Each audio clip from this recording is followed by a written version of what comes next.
Filosofía, una forma de vida. Artículo de la profesora Delia Steinberg Guzmán, publicado el 10 de noviembre de 2021 en la revista Nueva Acrópolis. Estoy convencida de que todos los seres humanos, aunque no lo sepan y no tengan un título, son filósofos. Estoy convencida de que cualquier ser humano que se pregunta cosas y que cuando se encuentra a solas consigo mismo quiere saber quién es, ha dado nacimiento a un filósofo. ¿Qué es la filosofía? A mí no me gustan las definiciones, tal vez porque he tenido que estudiar muchas, porque me he dado cuenta de que en esos casos la memoria sirve de poco y lo que ha servido es lo que se nos va quedando en el alma. La filosofía, más allá de los muchos conceptos que se han explicado a lo largo de la historia, más allá del balance de finalidades que se le han dado, es el gran arte, la gran ciencia. Es una actitud ante la vida. Es una actitud que requiere una ciencia. Si uno se hace preguntas, necesita respondérselas. Y es una actitud que implica un arte, porque esas palabras no se pueden responder de cualquier forma. ¿Qué es actitud ante la vida?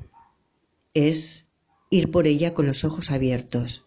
Es no tener miedo de indagar en los grandes misterios.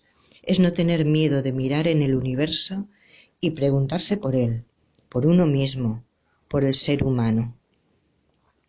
Y es allí donde coinciden todos los pueblos, porque en todos los momentos, cuando el hombre se preguntó cómo se une con el universo, ha encontrado a Dios, y lo ha reflejado de mil maneras. Esto no significa que la filosofía sea religión, pero no la excluye. Puede ser conocimiento, arte, religión, puede ser muchas cosas. Es algo lo bastante general para convertirse justamente en una gran utopía. De todas las definiciones de filosofía, hay una que particularmente me agrada muchísimo y que se atribuye a Pitágoras. Cuando los sabios de su época se dirigían a él con gran veneración, denominándole justamente así como un sabio, se cuenta que en una oportunidad respondió: «No, yo no soy un sabio, yo soy simplemente un amante de la sabiduría». Y de esta expresión griega surgió el filósofos, el que ama a la sabiduría, porque no la posee, porque siente que aún le faltan muchas cosas, y por eso la ama, la busca y la persigue.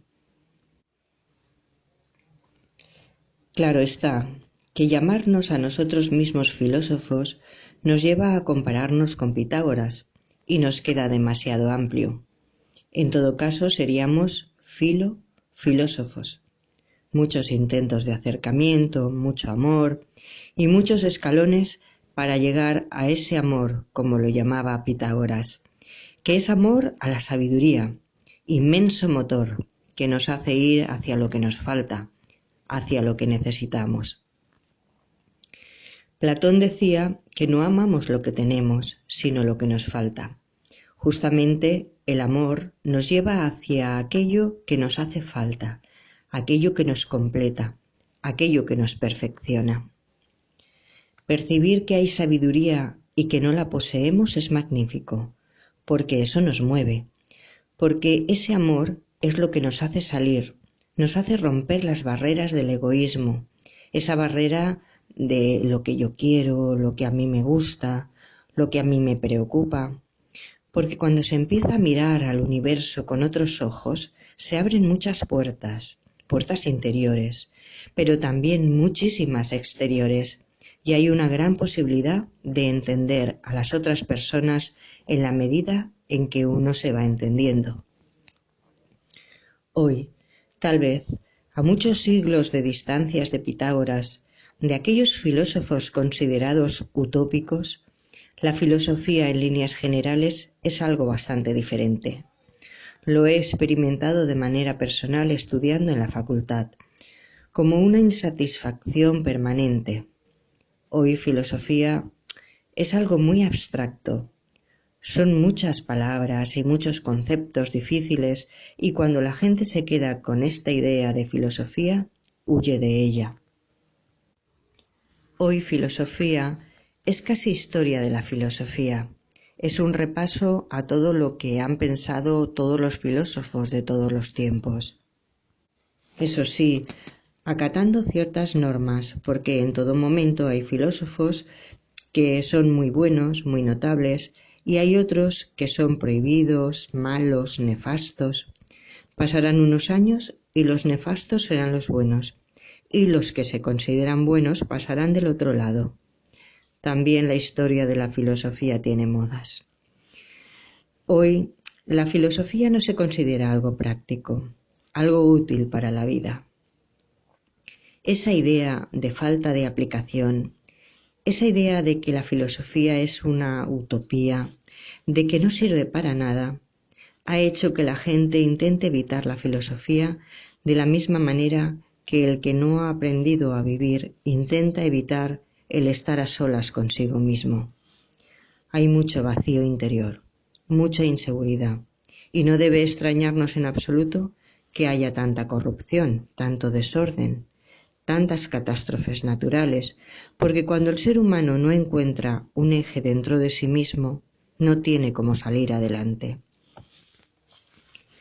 32 años en Acrópolis estudiando filosofía y unos años antes en la facultad son muchos años dedicados a ella. Y aunque me digan que es impráctica y que no sirve para nada, yo me sigo diciendo, pero ¿y las grandes preguntas, las grandes inquietudes, dónde se contestan?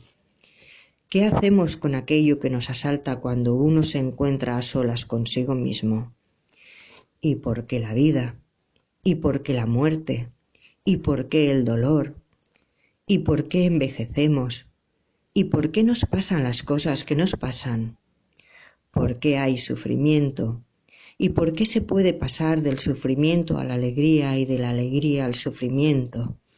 ¿Y qué es lo que nos conduce como un viento de una cosa a otra? ¿Por qué tenemos temores? ¿Y por qué dudamos? Y cuando surgen estas preguntas, o las respondemos o viviremos perpetuamente angustiados porque habremos echado una cortina delante de nuestros ojos intentando no ver lo más importante. Cuando hay interrogantes no hay más remedios que preguntar. Cuando decía Sócrates, solo sé que no sé nada, no lo decía por conformarse con no saber nada. Es un reconocimiento de lo que no se sabe y un punto de partida. Voy a saber más porque necesito más. Aunque pasen los siglos, el ser humano se seguirá planteando estos interrogantes y basta que nos exijan una respuesta para que la filosofía se vuelva útil, práctica y necesaria. La filosofía es la gran educadora, es la que nos enseña a vivir. Lo más difícil de todo, que es vivir, casi nadie lo enseña. No vamos a llegar a ser sabios, pero por lo menos tendremos algunos temores menos, algunas dudas menos de las que teníamos antes. No vamos a mirar a la gran verdad, pero empezaremos a tener algunas certezas. El quién soy, qué hago aquí, para qué estoy, de dónde vengo y a dónde voy, es una forma de aprender a vivir. El arte de vivir es contestarse día a día a esas preguntas. Es entender por qué sufrimos, por qué hay dolor. Los filósofos orientales, tan viejos que a veces no sabemos ni qué fechas ponerles, decían que el dolor es vehículo de conciencia. Cuando uno es feliz y ríe, difícilmente se pregunta, ¿por qué me pasa esto a mí? Parece ser que los humanos aprendemos cuando algo nos duele, y el arte de vivir nos enseña que cada vez que sufrimos hay que detenerse y preguntar, ¿por qué sufro? ¿Qué me está intentando enseñar la vida en este momento? ¿Qué hay detrás de este dolor? ¿Qué experiencia importante puedo extraer? Cuando un filósofo está aprendiendo a vivir, se le pone una prueba y si la supera, sabe que cuando llegue la siguiente podrá pasar por encima y querrá aprender algo más de la vida. Este arte de vivir incluye también algo tan importante como el valorar la vida y todos los seres vivos. No es posible escuchar que haya gente joven que diga: «Yo no he pedido venir a la vida», como si fuera un reproche. ¿Un reproche a quién? No sé si hemos pedido venir a la vida, pero estamos aquí y hay que aprender a valorarla porque es un magnífico regalo. No se puede pasar por la vida dejando que nos arrastren. Tal vez esto también constituya el arte de vivir.